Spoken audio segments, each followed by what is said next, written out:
समझते हैं आगे बैठने से कुछ बहुत कुछ होने वाला थोड़ी है।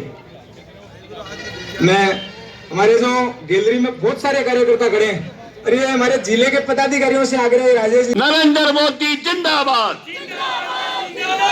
अशोक गहलोत मुर्दाबाद, अशोक गहलोत मुर्दाबाद,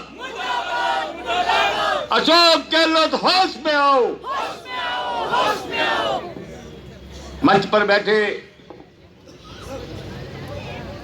मेरे साथ आए चौमू क्षेत्र के विधायक और भारतीय जनता पार्टी के प्रदेश के मुख्य प्रवक्ता भाई रामलाल जी,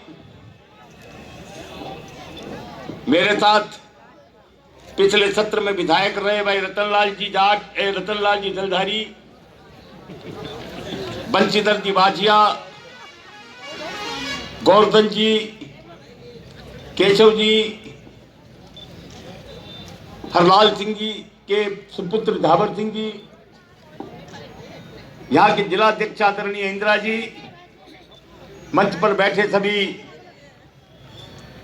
नेतागण, उपस्थित भाइयों और बहनों, देर बहुत हो गई है, आधी कुर्सियां खाली हो गई है, महिलाओं के खाने का समय होने वाला है, इसलिए मैं बहुत ज्यादा देर तक आपको बोर नहीं करूंगा।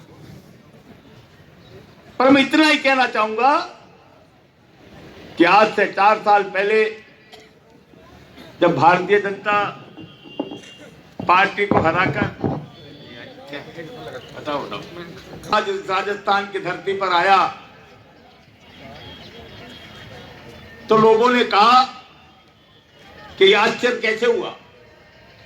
वसुंधरा जी के समय तो बहुत से विकास के काम हुए थे, जैसा आदरणीय जलधारी जी बता रहे थे, या मेडिकल कॉलेज खुला तो वसुंधरा जी के समय में खुला, या यूनिवर्सिटी खुला तो वसुंधरा जी के समय में हुआ, एक कॉलेज की 5 कॉलेज हुई तो वो वसुंधरा जी के समय में हुआ।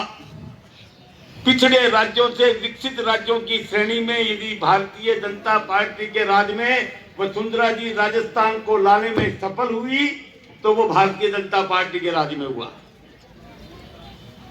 परंतु आपने देखा कि कांग्रेस के झूठों के बादशाह राहुल गांधी राजस्थान की धरती पर आए और पहला वादा किया उन्होंने, 1 से 10 तक की गिनती गिनोगे तो किसानों का संपूर्ण कर्जा माफ। राजस्थान में 60 लाख किसान, कितने किसानों का कर्जा माफ हुआ? आज भी 40 लाख किसान 1,35,00,000 करोड़ का कर्जा लिए राजस्थान की धरती पर इधर से उधर घूम रहे हैं। किसी की जमीन कुर्क हो रही है और हिंदुस्तान में सबसे ज्यादा यदि लोन के कारण, कर्जे के कारण आत्महत्या करने पर मजबूर हुए तो राजस्थान की धरती पर किसान मजबूर हुए। 27 लाख यहां पर बेरोजगार। दूसरा वादा किया कि हमारी सरकार आई तो 10 लाख लोगों को रोजगार दिया जाएगा और जिनको रोजगार नहीं दे पाए उनको 3500 रुपया प्रति माह बेरोजगारी भत्ता दिया जाएगा। यहां पर कई नौजवान बैठे हैं, मैं पूछना चाहता हूं, एक हाथ खड़ा करके बता दे कि उसको बेरोजगारी भत्ता इस राजस्थान की सरकार ने दिया। किसी को बेरोजगारी भत्ता नहीं मिला।